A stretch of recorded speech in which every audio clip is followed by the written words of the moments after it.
At what stage do you start saying no to these things? And is there a way to say no responsibly that maintains the peace and happiness? And I wanted to ask this question because I feel like there are a lot of parents out there who they know that their kids are just the ultimate salespeople. So yes. I get it. Particularly for those young kids, right? You go into a Target or to a toy store. I want, can I have this? And the natural reaction for a young child, especially, is to cry if they don't get it. And, I've talked to parents before in large groups where they'll say, my kid just has this utter meltdown. And logically, and I was taught this by a child psychologist, they said, when a baby was hungry as a baby, it cried and it was fed. When the baby was cold, it cried and it was fed. When the baby was wet, it cried and it was changed. So very naturally, they equate, if I want something, I just need to cry and then I'll get it. And as parents, we start to give in to that rationale, whether they're 3 or they're 13 at Target. And so what I tell parents is, when you implement the allowance program, and let's say you implement it at 5 years old, and the deal is the kid is going to get $5 a week. Well, that may seem like a lot to some families. And it may be, you may need to ratchet that down a little bit.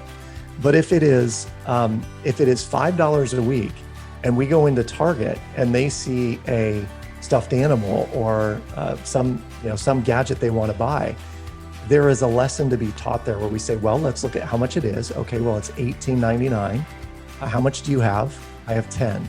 Okay, so if you got $5 every week, then you need 10 more dollars. That's 2 more weeks. And then we can come back and get that thing.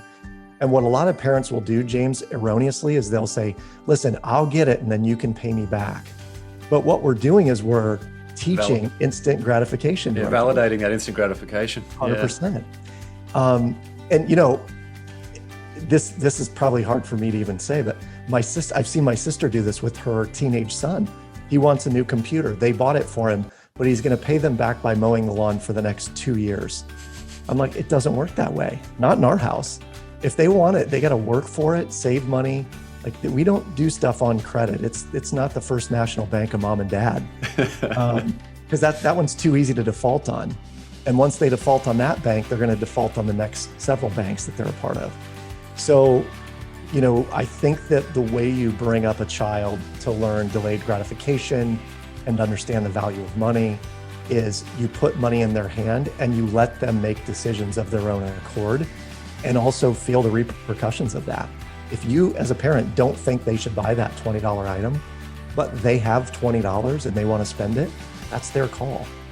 And it's a really hard lesson to learn if they get home and it breaks, or they get home and they're like, I just don't like it. I want to take it back. You can't do that in some cases.